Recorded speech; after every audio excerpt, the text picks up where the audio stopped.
Before diving into any charts or brokers, let's go to the very beginning with how the stock market functions and how stocks are traded. We'll also answer the question of why stocks go up or down in value. Your first stock vocabulary word is initial public offering, or IPO. An IPO is what a company does in order to enter the stock exchange and to raise capital. They will offer a certain amount of shares of the company to the public. This is called the float. They will also give a certain offering price for each one of these shares.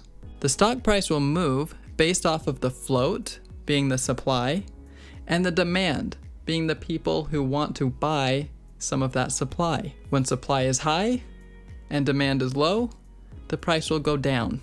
When the supply is low and the demand is high, it will increase the value of the stock. For example, think of it like a pizza. The pizza as a whole is the business, and it's sliced into 6 pieces.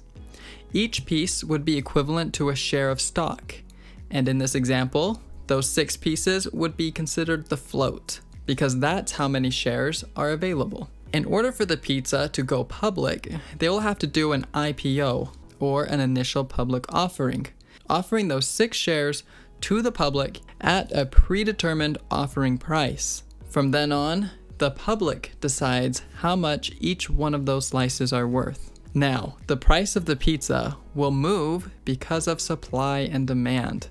There are only 6 slices of pizza. What if the pizza was at a party with 20 starving people, and those 6 slices were the only food available? A slice of pizza would probably be worth more than the offering price or what they bought it at the store for. That's because there isn't much supply, but a lot of people want one of those 6 slices of pizza. On the other hand, if the pizza was just for a date with 2 people, there would be a lot of supply because there's 6 pieces for the small demand of only 2 people. In fact, they might even have some left over. So how much more is the pizza worth for somebody that's at that party versus the date? Well, the same thing happens in the stock market. The supply of the stock is the float, and the demand is the general demand from the public. For example, the stock AMD has just over 1 billion stock float. So there are around 1 billion shares of AMD available to the public.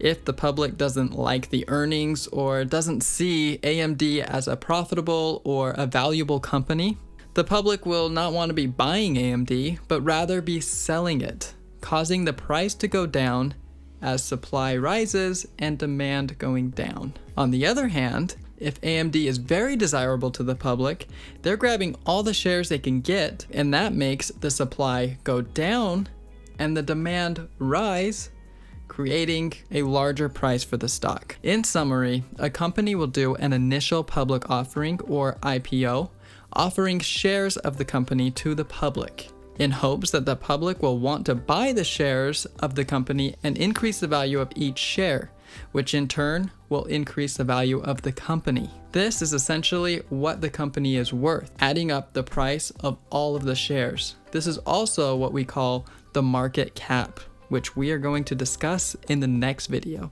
So let me know if you have any questions. Thanks.